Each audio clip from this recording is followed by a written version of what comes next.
असलामुअलैकुम। मैं मुहम्मद मुदस्सर भट्ट। तुसी वेख रहे हो मेरा यूट्यूब चैनल। अज दी जिहड़ी कहावत है वो है अंगूर खट्टे हैं। यह वाली कहावत जिहड़ी है उस मौके ते बोली जाती है कि जदों कोई बंदा किसी काम नूं करन दी कोशिश करदा है, बार बार कोशिश करदा है लेकिन उहदे च कामयाब नहीं हो पाता ते आखिरकार थक हार के उहदे विच ही जिहड़ा ना नुक्स कड्ढने शुरू कर दिंदा है।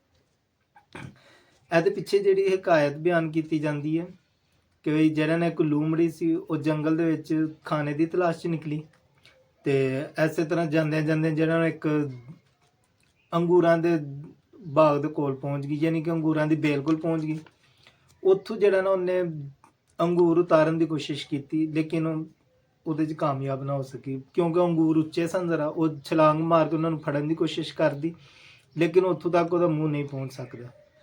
ਉਹਨੇ ਬਾਰ-ਬਾਰ ਕੋਸ਼ਿਸ਼ ਕੀਤੀ ਲੇਕਿਨ ਉੱਥੋਂ ਤੱਕ ਨਾ ਪਹੁੰਚ ਸਕੀ। ਆਖਿਰਕਾਰ ਉਹ ਥੱਕ ਹਾਰ ਕੇ ਜਿਹੜਾ ਨਾ ਇਹ ਕਹਿ ਕੇ ਉੱਥੋਂ ਟੁਰ ਪਈ ਕਿ ਵੀ ਇਹ ਅੰਗੂਰ ਵੈਸੇ ਵੀ ਕੱਚੇ ਤੇ ਖੱਟੇ ਸਨ ਤੇ ਮੈਨੂੰ ਇਹਨਾਂ ਦੀ ਲੋੜ ਕੋਈ ਨਹੀਂ।